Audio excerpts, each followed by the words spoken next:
살찐 영감 사시오. 옛날 어느 집에 마음씨 고약한 며느리가 있었답니다. 아휴, 저 늙은이는 죽지도 않는담. 며느리는 홀로 된 늙은 시아버지를 미워하였지요. 시아버지에게 밥도 제대로 주지 않았어요. 맛있는 음식은 부엌에서 혼자 먹어치웠지요. 그러니 며느리는 돼지처럼 살이 쪘고 시아버지는 대꼬챙이처럼 수척해졌답니다. 여보, 그 아버님께 너무 심하구려. 참고 참던 남편이 아버지를 위하라는 말이라도 하면 그럼 시아버지 잘 받드는 마누라를 새로 얻어다 살구려. 입도 뻥끗 못하게 하였지요. 하루는 장에 갔다 온 남편이 아내에게 말하였어요. 내 참 오늘 장에서 별 희한한 구경을 다 했다오. 희한한 구경이라고요? 그런 구경거리가 있으면 날 부를 것이지. 아이고, 이런 멍청한 사람 같으니라고. 아내는 이야기를 듣지도 않고 심통을 부렸답니다. 글쎄, 어떤 남자가 영감 삽니다. 오동통하게 살찐 영감을 비싼 값에 삽니다. 살찐 영감 파시오. 이렇게 외치고 다니더란 말이오. 그게 정말이에요? 아내가 두 눈을 반짝이며 물었답니다. 그렇다니까. 그 사람을 보자 문득 한 가지 생각이 떠오르더구먼. 옳거니 아버님을 팔자는 생각이겠지요. 그렇지요? 아내가 기뻐하며 또 물었어요. 맞았어. 당신은 역시 쪽집게라니까. 그거 참 잘 됐네요. 그런데 아버님이 저렇게 빼빼 말랐으니 어쩌면 좋지요? 글쎄 말이야. 그 사람은 오동통하게 살찐 영감만 사겠다고 했거든. 남편이 아내의 눈치를 살피며 말하였어요. 걱정 말아요. 내게 좋은 수가 있으니까. 그래? 당신은 역시 천재야. 멍청한 남편이 아내를 칭찬했어요. 이날부터 못된 며느리의 태도가 싹 달라졌지요. 아버님, 오늘 아침 진지는 쌀밥에 고깃국이에요. 많이 드세요. 부족하시면 말씀만 하세요. 구박만 하던 시아버지를 임금님 모시듯 위하였어요. 아버님, 이건 삼계탕이에요. 약병아리에다가 인삼을 넣고 푹 삶았답니다. 많이 드시고 어서 살 좀 찌세요. 예, 아가. 이게 어떻게 된 일이냐? 아버님, 이건 오늘 용돈이에요. 친구분들과 약수도 잡수시고 놀이도 다녀오세요. 예, 아가야. 시아버지는 얼떨떨 할 수밖에요. 아버님, 지난날의 제 잘못을 용서해 주세요. 어서 살도 찌시고 힘도 내셔야지요. 도대체 이게 웬일이냐? 시아버지는 꼭 도깨비에 홀린 것 같았답니다. 그러나 한편으로는 며느리가 기특하기도 하였어요. 며느리의 시커먼 속에 다른 목적이 있는 것을 알 턱이 없었지요. 얼마 안 가서 시아버지는 예전의 건강을 되찾았답니다. 살도 찌고 얼굴 색도 좋아졌지요. 10년은 더 젊어 보였어요. 며느리의 효성에 감탄한 시아버지는 엉엉 울고 싶었지요. 동네 사랑방에 가서는 우리 며느리가 이 시애비라면 제 살덩어리라도 베어줄 정도로 효성이 지극하다니까 하고 며느리의 자랑을 늘어놓곤 하였어요. 사람이 10번 변한다더니 틀린 말이 아니었군. 세상에 그런 며느리가 다 있다니. 동네 사람들도 며느리의 효성에 감탄하였지요. 어느 날이었어요. 동네 사랑방에서 돌아온 시아버지가 덩실덩실 춤까지 추면서 좋아하는 것이었어요. 예, 며느리애기야. 동네 사람들이 너를 원님 앞으로 효부상을 올리겠다지 뭐냐. 저에게 효부상을요? 어냐, 네 지극한 효성에 모두 감동한 게야. 세상에, 아버님, 고맙습니다. 모두가 아버님의 은공이옵니다. 아버님, 절 받으시옵소서. 며느리가 땅바닥에 엎드려 큰 절을 올렸어요. 며느리는 그러고는 그만 울음을 터뜨리고 말았답니다.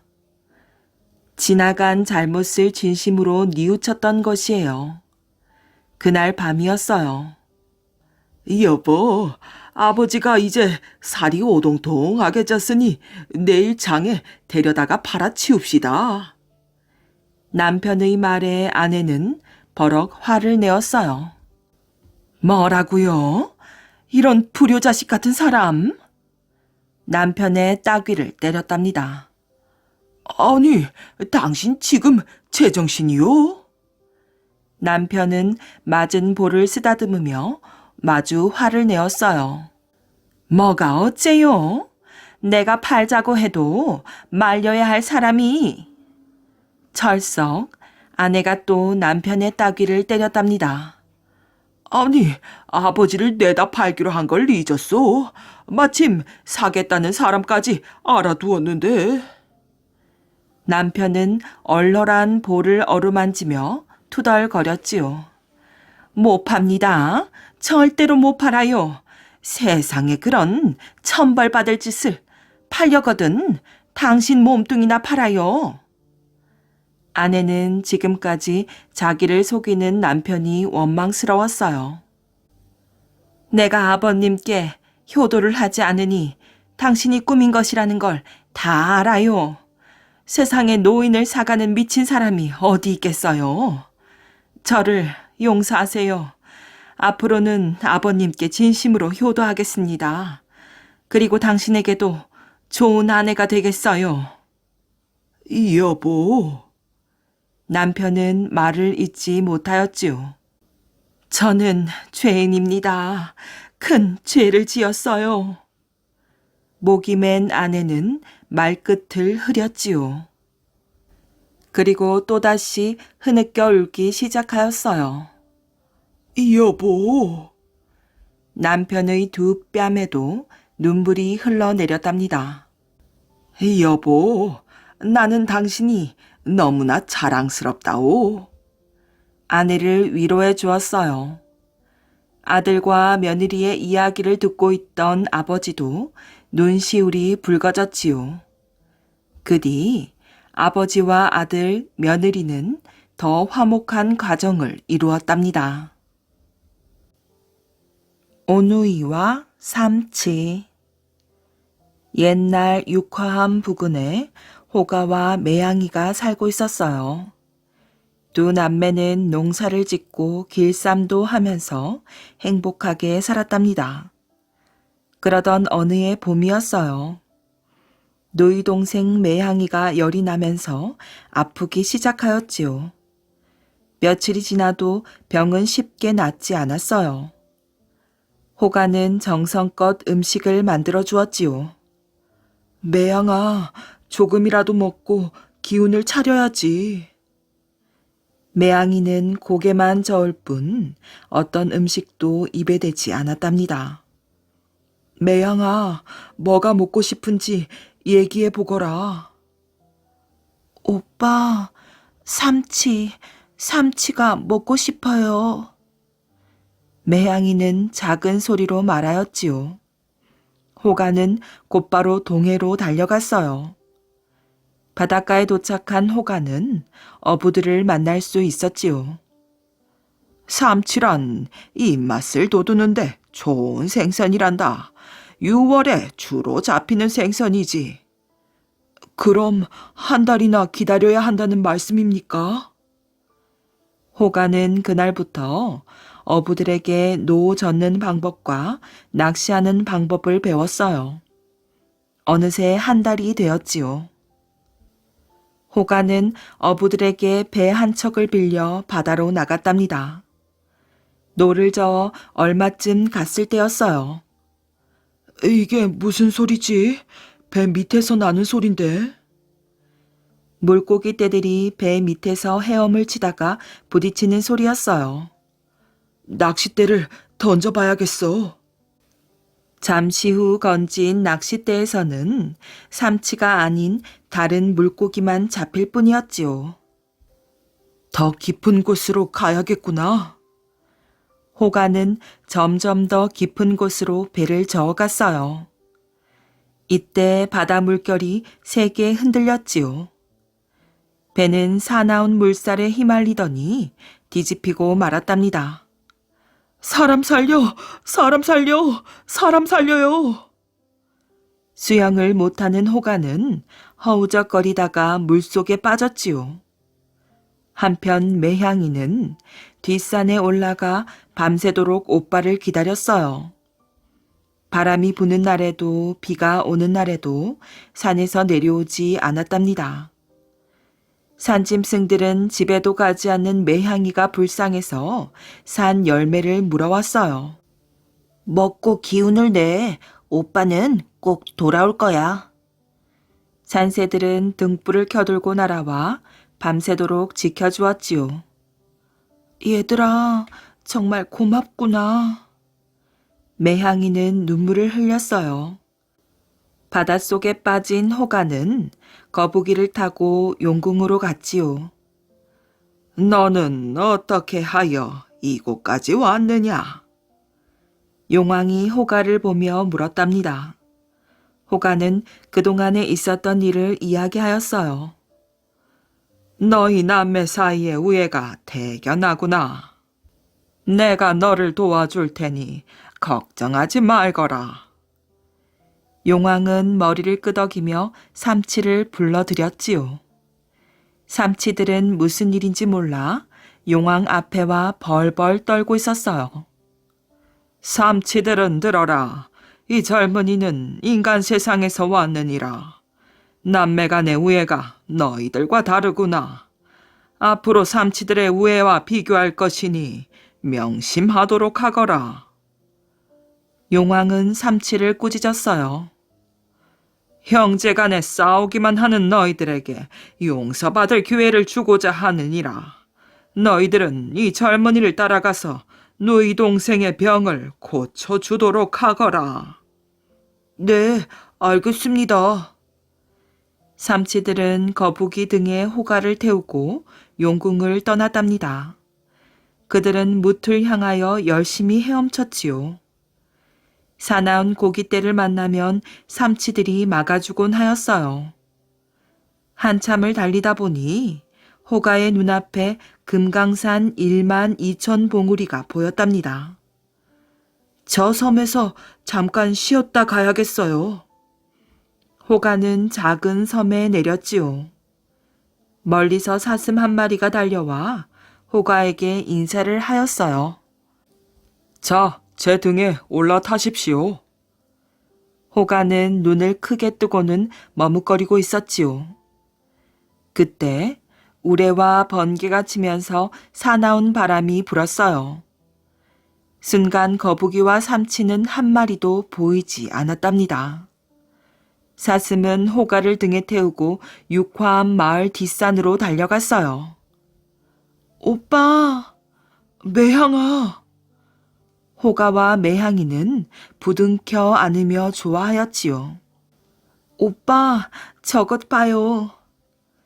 매향이가 가리키는 쪽으로 가보았어요. 커다란 바위 웅덩이 안에 거북이와 삼치들이 놀고 있었지요. 거북이와 삼치가 언제 여기에 와 있었던 걸까? 오빠는 동생에게 용궁에 다녀온 얘기를 하였어요. 매향이는 삼치들이 노는 웅덩이 안을 들여다보았지요. 오빠, 삼치들한테서 이상한 냄새가 나요. 냄새를 맡은 매향이는 머리가 맑아지고 온몸에 새 힘이 솟았답니다. 삼치들아, 정말 고맙구나. 이제 누이의 병이 다 나았으니 어서 돌아가거라. 호가는 걱정이 되는 듯 삼치들을 내려다보았어요. 그럴 순 없습니다. 우리는 용왕님의 명을 받았습니다. 삼치들은 왔다 갔다 헤엄을 쳤지요. 걱정 말고 어서 돌아가거라. 이제는 형제들끼리 잘 지내도록 하여라. 고맙습니다. 저희들을 그렇게 생각해 주시다니. 이때 하늘에서 우레소리가 들리더니 폭우가 쏟아지기 시작하였어요. 순식간에 바위 웅덩이에 물이 불어나면서 골짜기까지 흘러 넘쳤지요. 삼치와 거북이들은 그 물줄기를 타고 바다로 헤엄쳐 갔어요. 잘 가거라. 앞으로는 용왕님의 사랑을 받으며 살아라. 숲속에서 산 짐승들이 달려오고 산새들이 날개를 파닥이며 날아올랐어요. 사람들은 매향이가 오빠를 기다리던 자리에서 바다를 바라보았지요. 그곳을 망양대라고 불렀답니다. 신기한 빨간 머리카락. 옛날 금강산 근처의 산골 마을에 한 농부가 아내와 아들 넷을 데리고 살고 있었어요. 농부는 비록 가난하였으나 마음씨가 착하고 정직하였지요. 어느 날 밤 농부는 아주 이상한 꿈을 꾸었답니다. 구름을 타고 하늘에서 내려온 선녀가 농부를 찾아왔어요. 저승사자 같아서 가슴이 섬뜩했으나 상냥한 목소리에 마음이 놓였지요. 농부님, 축하드려요. 저는 하늘나라 임금님의 심부름을 하러 온 선녀랍니다. 임금님께서는 땅 위 세상에서 가장 부지런하고 정직한 농부를 찾아서 상을 주고 오라는 분부를 내리셨지요. 그래서 농부님이 그 상을 받게 되었답니다. 상뿐만 아니라 저승으로 떠날 날을 20년이나 늦춰주셨어요. 제가 상을 받는다고요? 고맙긴 하지만 저는 상을 받을 만한 일을 한 적이 없는걸요. 아마 잘못 알고 찾아오신 것 같습니다. 아니에요. 제가 방방곡곡을 다니며 샅샅이 알아보았지요. 가장 정직하고 착한 사람은 바로 농부님이랍니다. 농부는 거절하였으나 선녀의 말을 거역할 수가 없었지요. 농부님, 이미 결정된 일이니 제가 일러주는 대로 하셔야 합니다. 내일 아침에 금강산을 올라가세요. 산 중턱에 있는 연못을 지나 산꼭대기로 올라가세요. 그런데 한 가지 주의할 게 있답니다. 연못에는 아주 예쁜 금붕어들이 많은데 지날 때 절대로 탐을 내면 안 된답니다. 탐을 내었다가는 농부님도 금붕어가 되어버리니까요. 알겠습니다만 산 꼭대기에 올라가면 무엇이 있나요? 큰 바위가 있는데 그 옆으로 돌아가면 마귀 할멈을 만나게 될 것이랍니다. 마귀 할멈이라고요? 농부는 기분이 몹시 나빴으나 선녀의 이야기에 귀를 기울였어요. 마귀 할멈은 농부님을 보면 머리를 빗겨달라고 부탁할 거예요. 그러면 거절하지 말고 빗겨주세요. 머리를 빗기다 보면 빨간 머리카락 하나가 있을 테니 그 빨간 머리카락을 몰래 뽑아오세요. 잘 간직하였다가 나중에 장에 내다 파세요. 아주 비싼 값에 팔 수 있으니까요. 그 빨간 머리카락이 무엇이길래 그렇게 비싼가요? 빨간 머리카락에 대해서는 묻지도 말고 아무에게도 말하면 안 된답니다. 마귀 할멈이 머리카락을 뽑은 줄 알면 농부님을 쫓아올 거예요. 그러면 이 빨강, 노랑, 파랑 손수건을 차례차례로 던지세요. 선녀는 빨강, 노랑, 파랑 손수건 석 장을 농부에게 주고는 사라져 버렸어요. 선녀님, 잠깐만! 농부는 빨간 머리카락이 어디에 쓰이는지 궁금하여 물어보려고 선녀를 소리쳐 부르다가 잠이 깨었답니다. 자리에서 일어난 농부는 너무나 신기하여 어리둥절하였지요. 꿈 속에서 선녀가 준 손수건 석 장이 머리맡에 가지런히 놓여 있었기 때문이랍니다. 이튿날 날이 밝자 농부는 꿈속에서 선녀가 일러준 대로 금강산에 올라갔어요. 산 중턱에 이르니 연못이 나타났지요. 선녀의 말대로 맑은 물속에서 노는 금붕어들이 어찌나 예쁘던지 가까이 가보고 싶었지만 그냥 지나쳤답니다. 산 꼭대기에 오르니 큰 바위가 솟아 있었어요. 옆으로 돌아가자 선녀가 말한 대로 머리가 허연 마귀 할멈이 나타나 농부를 불렀지요. 젊은이, 잠깐만 나 좀 보시오. 머리가 가려워서 견딜 수가 없구려. 미안하지만 내 머리 좀 빗겨주시겠소? 예, 빗겨드리지요. 농부는 꿈 속에서 선녀가 일러준 대로 마귀 할멈에게 다가가서 머리를 빗기기 시작하였어요. 아이고 시원하다, 시원해.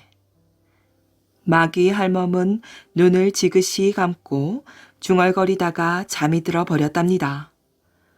지금이 바로 빨간 머리카락을 뽑을 좋은 기회야. 잠이 깨기 전에 빨리 찾아야 돼. 농부는 머리를 빗기다가 마침내 빨간 머리카락을 찾아내었어요. 그리고는 재빨리 뽑아서 주머니 속에 잘 간직하고 도망쳤지요. 산을 한참 내려오는데 갑자기 뒤쪽에서 외치는 소리가 들렸어요. 이 머리카락 도둑놈아, 멈추지 못할까? 바로 마귀 할멈이었어요. 순식간에 바람처럼 날아와 잡아먹을 듯이 달려들었어요. 농부는 얼른 선녀가 준 빨강 손수건을 꺼내어 내던졌어요. 마귀 할멈은 손수건을 잽싸게 받더니 이리저리 펼쳐서 살펴보았지요. 그러는 사이에 농부는 걸음아 날 살려라 도망쳤답니다. 하지만 새처럼 하늘을 날아다니는 마귀 할멈을 따돌리기는 쉽지가 않았어요. 이번에는 노랑 손수건을 휙 내던졌어요. 농부는 마귀 할멈이 손수건을 펼쳐보는 틈을 타서 힘껏 달아났지만 얼마 못 가서 마귀 할멈이 또 뒤따라왔답니다. 농부는 마지막 남은 파랑 손수건을 마귀 할멈에게 힘껏 내던졌어요. 마귀 할멈이 파랑 손수건을 받아서 펼쳐보려고 할 때였지요. 꼬끼요, 꼬꼬. 어디선가 닭 우는 소리가 들려왔어요. 분하다. 빨간 머리카락을 뽑은 도둑놈을 잡지 못하다니. 독수리처럼 사납게 펄펄 날던 마귀 할멈은 닭 울음소리를 듣고는 이상하게도 풀이 죽어 되돌아가 버렸답니다. 이제 살았다. 죽을 고비를 넘긴 농부는 서둘러 산을 내려와 집으로 향하였어요. 농부가 금강산에 올라간 후 며칠씩이나 소식이 없어 변을 당한 줄 알았던 식구들은 기뻐서 어쩔 줄 몰랐지요. 아내가 어찌된 일이냐고 캐물었으나 농부는 머리카락 이야기만은 입을 꼭 다물어 버렸어요.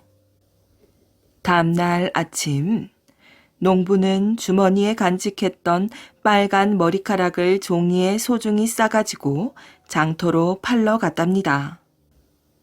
빨간 머리카락이 있어요. 빨간 머리카락 사시오.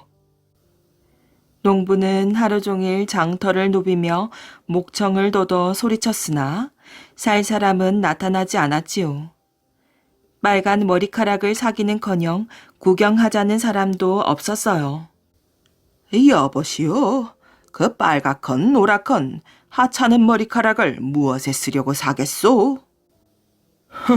할 일 없으면 집에 가서 낮잠이나 주무시오. 비웃음을 당한 농부는 이 머리카락이 마귀 할멈의 머리에서 뽑은 신기한 머리카락이라는 것을 털어놓고 싶었지만 꾹 참았답니다. 선녀가 절대로 말하면 안 된다고 일러주었으니까요. 다음 장날에도 농부는 빨간 머리카락을 팔러 나갔어요. 언젠가는 반드시 살 사람이 나타날 거야. 굳게 마음 먹은 농부는 정신 나간 사람이라는 말을 들으면서도 모른 체하고 외치며 다녔지요. 여기 빨간 머리카락이 있어요. 이 빨간 머리카락 사시오. 장날마다 나타나는 머리카락 장수에 대한 소문은 이 마을 저 마을로 널리 퍼져갔어요. 장날이면 빨간 머리카락을 팔러 다니는 농사꾼이 있대요. 살 사람은커녕 구경하자는 사람조차 없는데 말이오. 참으로 별난 미치광이가 다 있구먼. 농부에 대한 이런 소문은 마침내 대궐에까지 들어가게 되었어요. 임금님은 머리카락 장수를 당장 붙잡아 오라는 분부를 내렸지요. 머리카락을 팔러 장터로 나온 농부는 병졸들에게 붙잡혀 대궐로 끌려갔어요. 임금님은 겁을 잔뜩 먹고 엎드려 있는 농부에게 명령하였지요. 네가 팔러 다닌 그 빨간 머리카락을 이리 가져오너라. 농부는 안주머니에서 접은 종이 쪽지를 꺼내어 임금님께 바쳤답니다. 여러 겹으로 싼 종이 속에서 머리카락을 집어들어 자세히 살펴본 임금님은 깜짝 놀라서 농부를 다그쳤지요. 이놈, 이 빨간 머리카락을 누구에게서 얻었느냐? 티끌만큼이라도 거짓을 고하면 살아 돌아가지 못할 것이다. 예, 소인이 마귀 할멈의 머리에서 뽑아온 것입니다요. 뭐라? 마귀 할멈의 머리에서 뽑아왔다니 그 말이 사실이더냐? 임금님은 도무지 믿어지지 않는다는 듯이 되물었어요. 예, 임금님께 어찌 거짓을 고하겠습니까? 소인은 그저 꿈속에 나타난 선녀가 시킨 대로 했을 뿐이옵니다. 그럼 선녀가 시킨 대로 어떻게 하였는지 자세히 이야기해보거라. 농부는 꿈속에서 선녀를 만나 머리카락을 뽑아 팔러 다니기까지의 일을 소상히 아뢰었어요. 임금님은 옥자에서 벌떡 일어나 꿇어앉아 있는 농부에게 다가가서 상냥하게 말하였지요. 어서 일어나시오. 그대는 정녕 나와 이 나라의 은인이요. 임금님의 뜻밖의 말에 농부는 물론 신하들도 무슨 영문인지 몰라 어안이 벙벙하니 서 있을 뿐이었어요.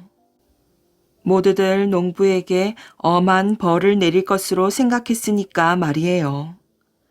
임금님은 빨간 머리카락을 소중히 들고 환히 웃으며 말하였어요. 이 머리카락은 이 나라 왕실에 대대로 전해 내려오는 귀중한 머리카락이요. 그런데 얼마 전에 그 마귀 할멈에게 도둑을 맞았소. 걱정이 되어 잠도 제대로 못 잤는데 그대가 찾아주었구려. 임금님은 머리카락을 다시 종이에 싸서 소중히 상자에 넣었답니다.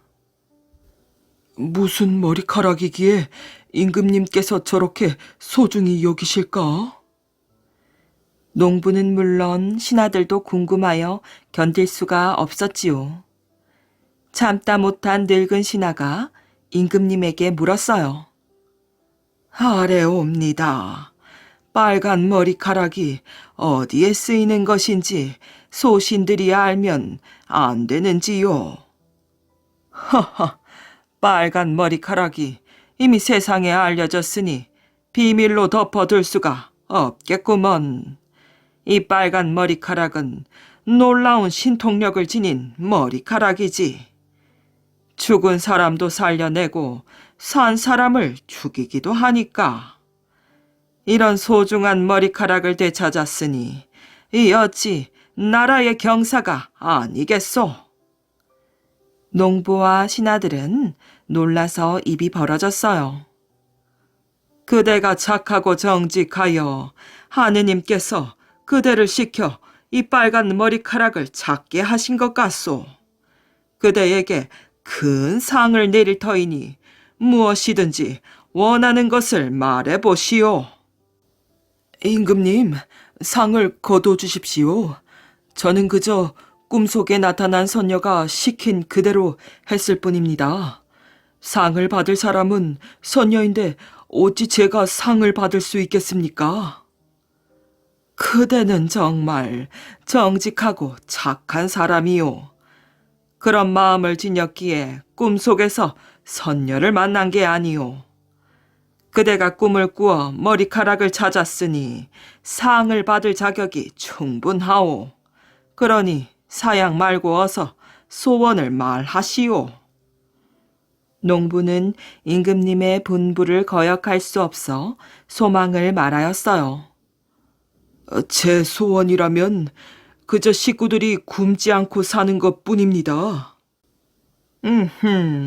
하지만 벼슬도 한 자리 하면 좋지 않겠소? 어서 원하는 벼슬자리를 말하시오. 임금님, 소인처럼 땅만 파온 농사꾼이 벼슬을 어찌 하겠습니까? 당치도 않은 말씀입니다. 참으로 욕심이 없고 정직한 사람이로군.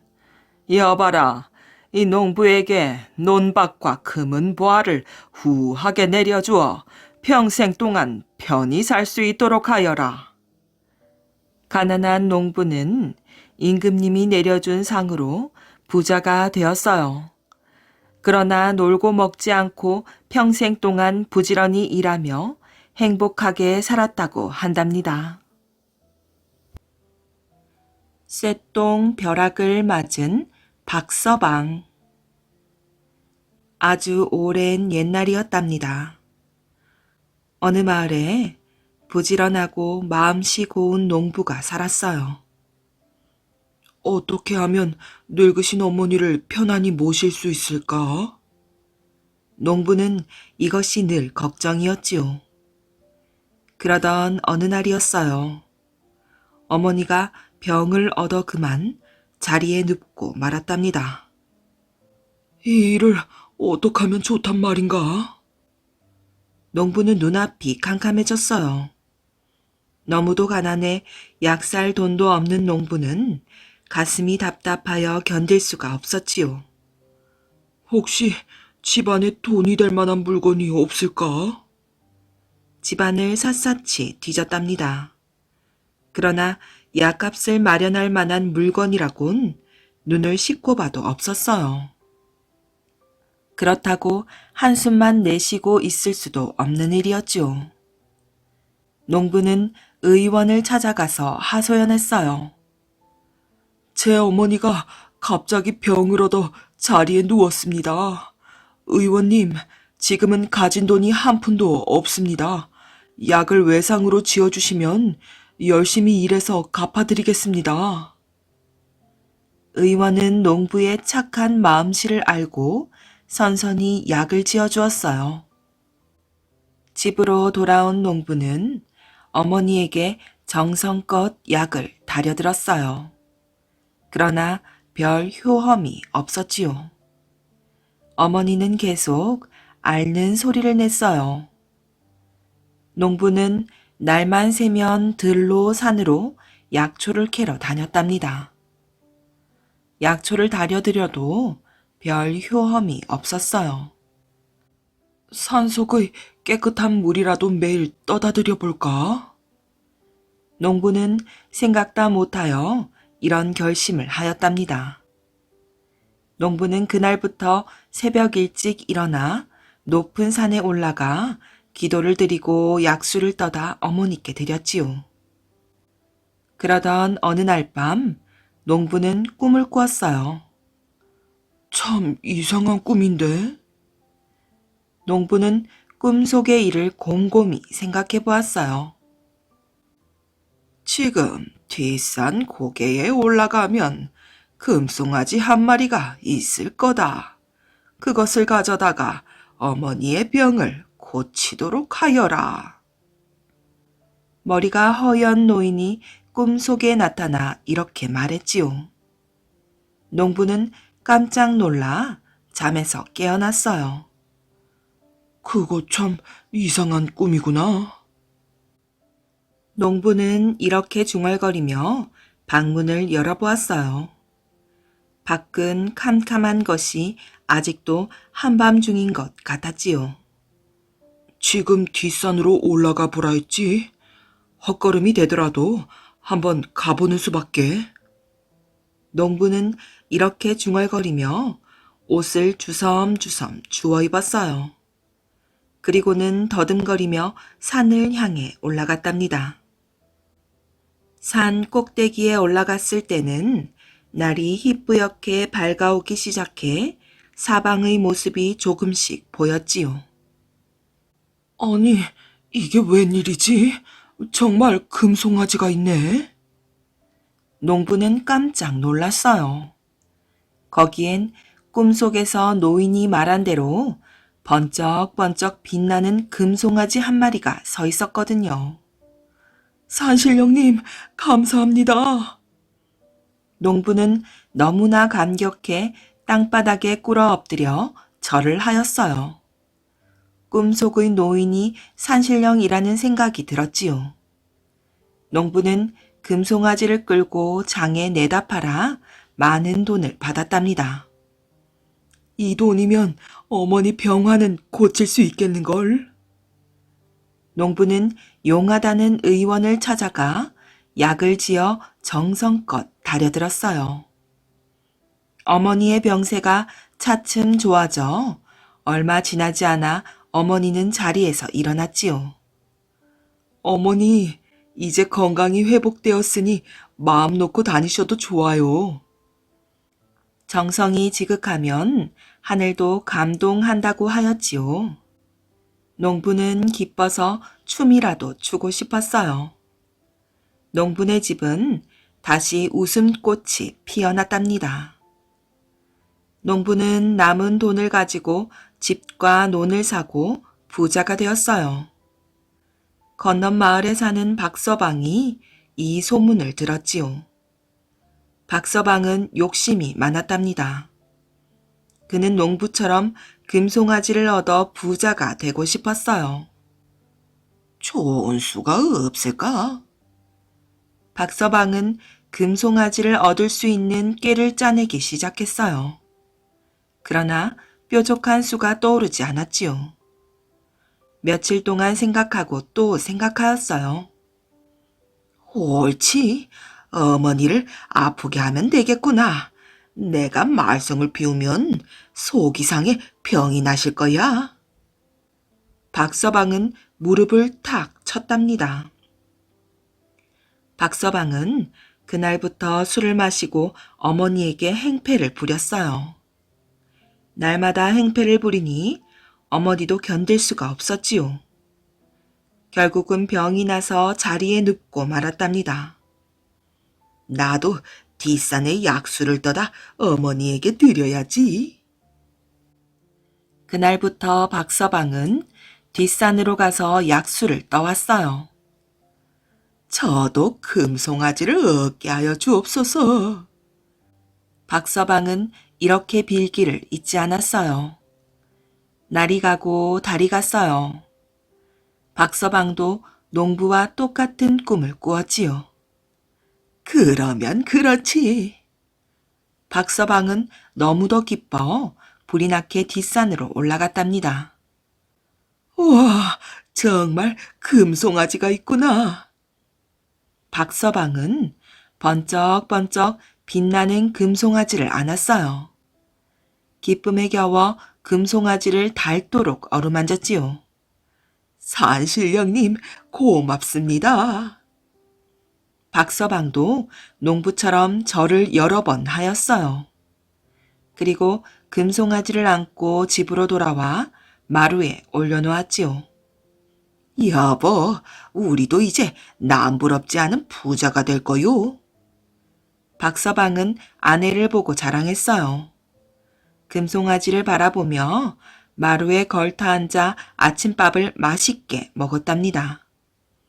이놈을 팔아서 우선 기와집을 한 채 사고 머슴들도 두고 그러면 되겠지. 박서방은 부자가 될 꿈에 젖었어요.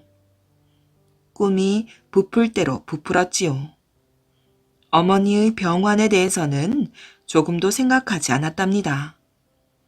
박서방은 금송아지를 바라보며 희죽 웃었어요. 이젠 내 신세도 활짝 폈단 말이야.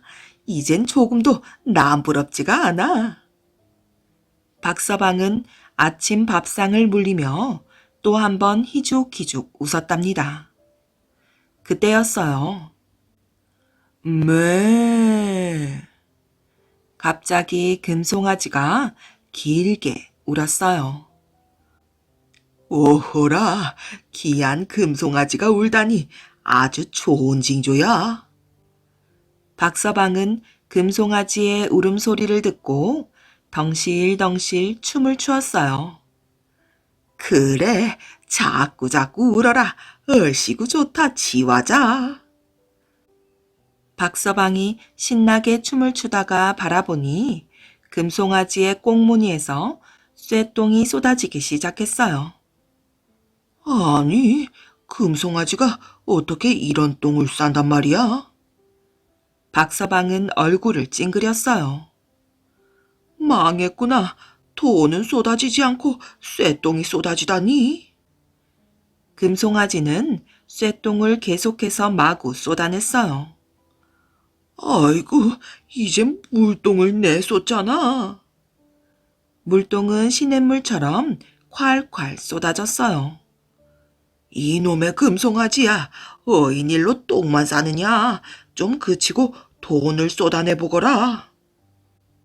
박서방은 화가 치밀어 금송아지를 때리며 소리쳤어요. 그렇지만 금송아지는 그치지 않고 쉴 새 없이 똥을 싸댔어요. 그만, 그만. 마침내 박서방은 물똥 속에 빠져 허우적거렸어요. 박서방은 어머니에게 불효를 저지른 벌을 이렇게 받은 것이랍니다. 편히 앉아 잘 사는 법. 어느 곳에 가난한 농부가 있었답니다. 농부는 새벽부터 밤늦도록 일을 했지만 비 한 방울 없는 불가물 때문에 살림은 자꾸 기울어갔어요. 어느 날 밭일을 마치고 집으로 돌아온 농부는 이렇게 중얼거렸지요.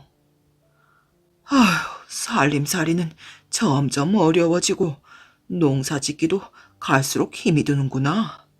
단숨에 부자가 되어 편히 앉아서 잘 사는 무슨 좋은 수가 없을까? 그때 마침 동냥쌀을 얻으러 이 마을 저 마을 다니던 시조 스님이 그 말을 듣게 되었어요. 스님도 마침 동냥쌀 거두기도 힘들고 지쳐 문 앞에서 쉬고 있었어요. 스님은 쉬면서 편히 앉아서 단숨에 시주쌀을 가득 받는 무슨 좋은 수가 없을까 하고 생각하고 있었지요. 스님은 옳지 하며 얼른 그 집에 들어가 말했어요. 절에가 공덕을 쌓으면 편히 잘 살 수 있습니다. 아니, 공덕을 어떻게 쌓아야 하는 겁니까? 논밭을 모두 절에 바치면 그것이 공덕을 쌓는 것이지요. 그러면 자연히 복을 받아 잘 살 수 있게 될 것이고 힘들게 농사짓지 않아도 되니 몸도 편하게 될 것입니다. 스님은 많이 바쳐야 공덕이 많아 잘 산다면서 있는 논밭을 남김없이 다 바치라고 하였어요. 그래서 농부는 그 말대로 했고 스님은 논밭을 남에게 빌려주고 편히 앉아 시주쌀을 가득 받게 되었어요. 그런데 1년이 지나자 농부는 그나마 있던 양식도 다 떨어져 굶어 죽을 지경이 되었지요. 또 어린 자식들은 거리에 나와 구걸을 하며 빌어먹게 되었어요. 농부는 하는 수 없이 절에 찾아가 스님에게 부탁하였어요. 있는 것을 다 바쳤는데도 저희 식구들이 다 죽게 되었으니 절에 바친 논밭을 돌려주십시오. 복을 받지 못한 것은 공덕이 부족한 탓이요. 더구나 한 번 바친 논밭을 다시 내놓으라는 것은 사람의 도리가 아니요. 만약에 다시 논밭을 찾아간다고 해도 그 죄를 어찌 감당하겠소? 스님은 이 핑계 저 핑계를 대며 거절했어요. 농부는 굶는 가족들을 두고 볼 수가 없어서 그 고을의 현감을 찾아갔답니다.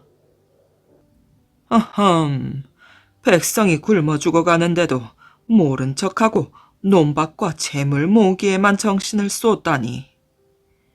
농부의 말을 들은 현감은 당장 스님을 불러 판결을 내렸어요. 농부가 논밭을 바친 것은 복을 받기 위해서였는데 자신은 굶어 죽게 되고 자식은 빌어먹게 되었다.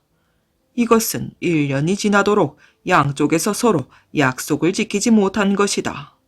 첫째, 부처는 아직 복을 농부에게 내리지 않은 것이고, 둘째, 농부는 공덕이 아직 부족한 것이니 양쪽이 서로 마찬가지이다.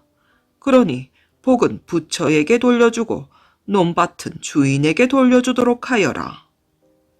스님은 별 수 없이 농부에게 논밭을 돌려주었어요. 이 세상에 아무것도 안 하고 편히 앉아서 잘 사는 좋은 수란 없는 것이구나. 그 후로 농부는 더욱더 부지런히 일을 해서 잘 살게 되었답니다. 이 세상에 편히 앉아서 시주사를 받는 좋은 수란 없는 거야. 스님은 그 후로 더욱더 열심히 동양사를 얻으러 다녔답니다. 속리산 칠형제 바위. 하늘나라 옥황상제에게 한 가지 걱정거리가 생겼답니다. 누구를 상제의 자리에 앉히면 좋을꼬? 옥황상제는 아들을 8이나 두었답니다. 옥황상제는 나이가 너무 많아 이제 자신은 하늘나라를 제대로 다스릴 수 없다고 생각하였지요. 그래서 누구를 후계자로 삼아야 할지 그게 근심거리였답니다. 맏아들이 마땅히 상제의 자리를 이어야 했습니다. 그러나 옥황상제는 맏아들을 탐탁하게 여기지 않았지요. 어느 날이었어요. 옥황상제가 아들 8형제를 한자리에 불러 모았어요. 아바마마, 어인일로 부르셨사옵니까? 소자들 여기에 대령하였사옵니다. 옥황상제는 아들들을 바라보며 무겁게 입을 열었어요. 너희들에게 긴히 할 말이 있어서 불렀노라. 내 말을 잘 듣거라. 옥황상제는 이렇게 말하고는 다시 입을 다물었답니다. 아들들은 옥황상제의 얼굴을 쳐다보기만 하였어요. 너희들 중 하나에게 내 자리를 물려주려고 한다. 얼마 동안 침묵이 흐른 뒤 옥황상제가 다시 말했어요. 옥황상제의 표정은 몹시 굳어 있었지요. 아들들은 다음에 무슨 말이 나올까 하고 귀를 기울였어요. 내 자리는 마땅히 장남에게 물려주어야 할 것이지만 옥황상제의 자리는 하늘나라를 다스려야 하는 아주 막중한 책임이 따르는 자리니라. 선뜻 차례대로 장남을 후계자로 삼을 수가 없구나. 그것이 바로 내 뜻이로다. 너희들은 내 뜻을 저버리지 않도록 하거라. 옥황상제의 말은 뜻밖이었어요. 그 가운데서 마지가 더욱 놀랐지요. 상제의 자리는 을에 자기에게로 돌아올 줄 알았으니까요. 아바마마, 아우들보다는 소자가 착한 일을 많이 했고 또한 슬기로운 지혜도 있사옵니다. 그러므로 아바마마의 후계자로 조금도 모자람이 없다고 생각합니다. 마지가 못마땅한 얼굴로 말했어요. 너의 뜻은 알고 있다. 그러나 내 이미 생각한 바가 있어 그러니 너는 내 뜻을 저버리지 말라. 옥황상제는 한마디로 잘라 말했어요. 판영제는 더 이상 말을 못했지요. 너희들은 곧 인간 세상으로 내려가거라. 너희들이 인간 세상에 내려가 있을 동안 얼마나 착한 일을 많이 하고 슬기로운 일을 하는가를 본 후에 내가 후계자를 정하겠노라. 옥황상제는 엄숙히 말했답니다. 팔형제는 옥황상제의 명을 받고 인간 세상으로 내려갔어요. 그들이 내려온 곳은 속리산 법주사 근처였답니다. 얘들아, 이제부터 각기 마음에 드는 곳을 찾아가거라. 그리고 3년이 되는 날 여기에 모이자꾸나. 모두들 착한 일을 많이 하여 아바마마의 훌륭한 아들이 되자. 마지가 아우들에게 말했어요. 아우들은 모두 고개를 끄덕였지요. 막내야, 너는 어리니까 멀리 가지 말고 이 근처에 있다가 다시 만나기로 하자. 마지가 막내를 보고 말했어요. 그게 좋겠다. 형님의 말씀이 옳아. 막내는 이 근처에 있다가 3년 후에 만나도록 하자. 다른 형제들이 일제히 막내를 보고 말했어요. 막내는 아무 말 않고 고개를 끄덕였지요. 둘째야, 너는 어디로 가려고 하니? 글쎄요, 발길 닿는 대로 가야지요. 그럼 셋째는? 저도 모르겠습니다. 아무 데나 가겠어요. 나머지 아우들도 똑같은 말을 했어요. 이리하여 8형제는 뿔뿔이 헤어졌답니다. 너희들이 아무리 착한 일을 해도 옥황상제의 자리는 내 차진이라. 그러니 공연한 짓들은 하지 말거라. 자, 3년 뒤에 이곳에서 건강히 만나자꾸나. 맏형은 이렇게 으름장을 놓고 어디론지 사라졌답니다. 막내는 형들이 멀리 사라질 때까지 그 자리에서 꼼짝 않고 있었지요. 막내는 옥황상제의 8 아들 가운데 가장 영리하고 마음이 착했어요. 형들과 헤어진 막내 아우는 한참이나 서성거렸지요. 갈 곳이 없었답니다. 저 바위 위에 올라가 쉬는 게 좋겠구나. 막내는 바위 위로 올라가 시름을 달래었어요. 경치 한번 좋구나. 막내는 발 아래 펼쳐지는 경치를 보고 입을 다물 줄 몰랐지요. 정말 하늘나라에서도 보기 힘든 아름다운 경치였답니다. 바로 이때였어요. 상기슭에서 늙은 스님 한 분이 내려오더니 막내가 있는 곳으로 다가왔어요.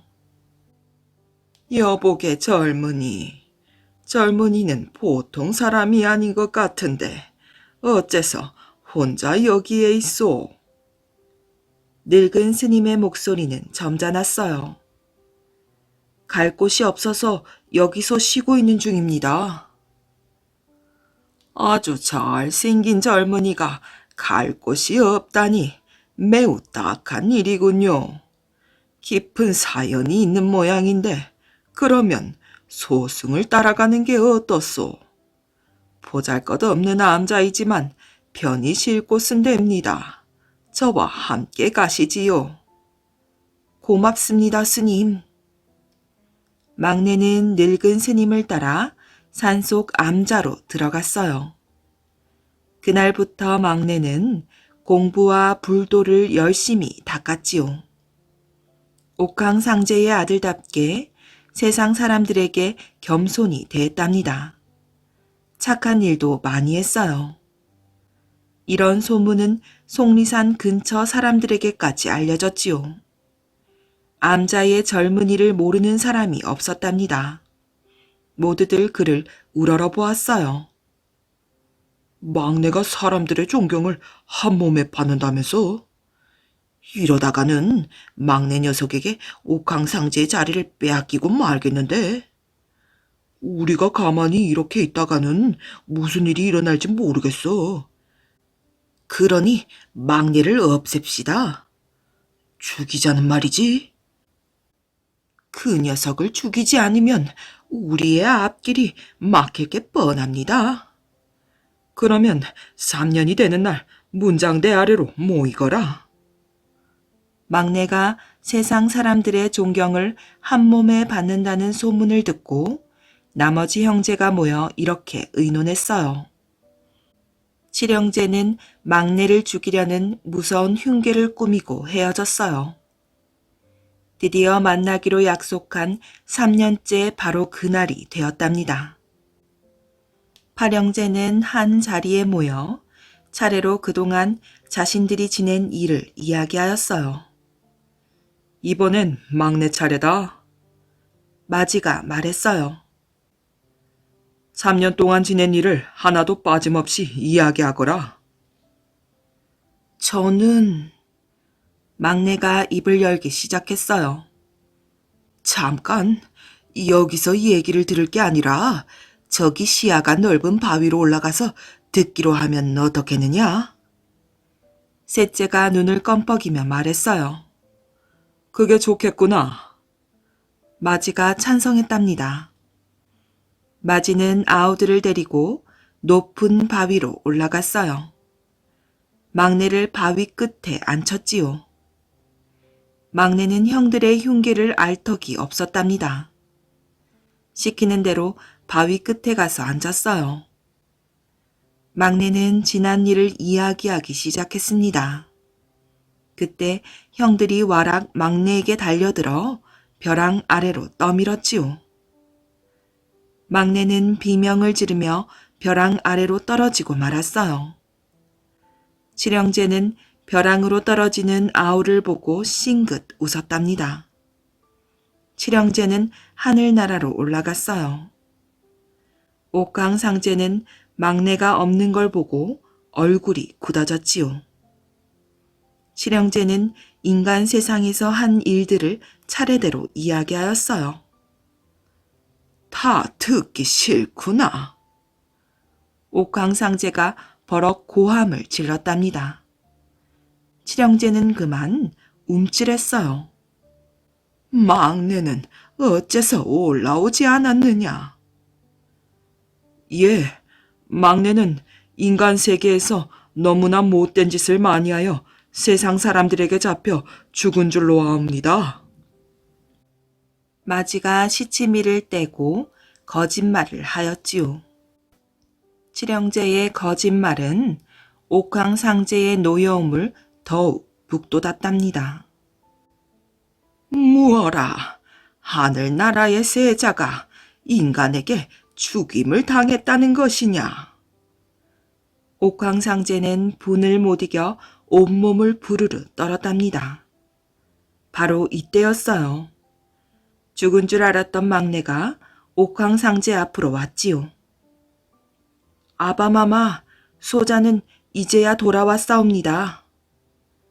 막내가 엎드려 절하면서 울먹였어요. 아니, 너는 막내가 아니냐? 어떻게 이토록 늦게서야 돌아왔느냐?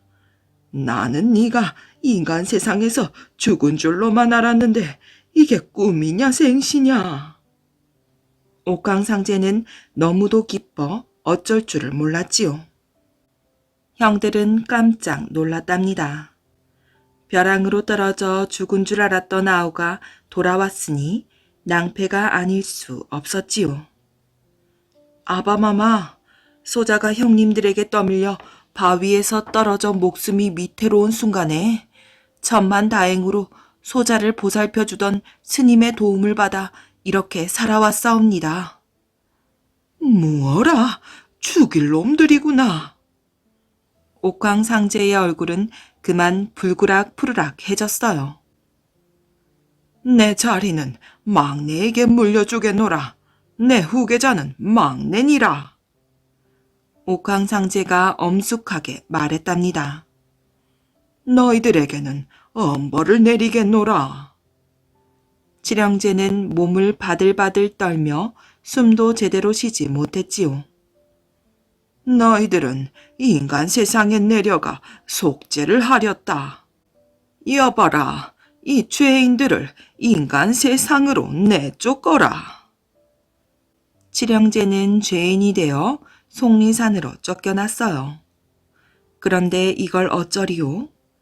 칠형제는 속리산으로 내려오면서 그만 단단한 바위가 되어버리고 말았어요. 칠형제의 바위. 그 뒤 사람들은 이 바위를 이렇게 불렀답니다. 지금도 속리산에는 바위가 된 옥황상제의 7 아들이 자기들의 죄를 내어치는 듯 비통한 모습으로 다소 곳이 서 있답니다.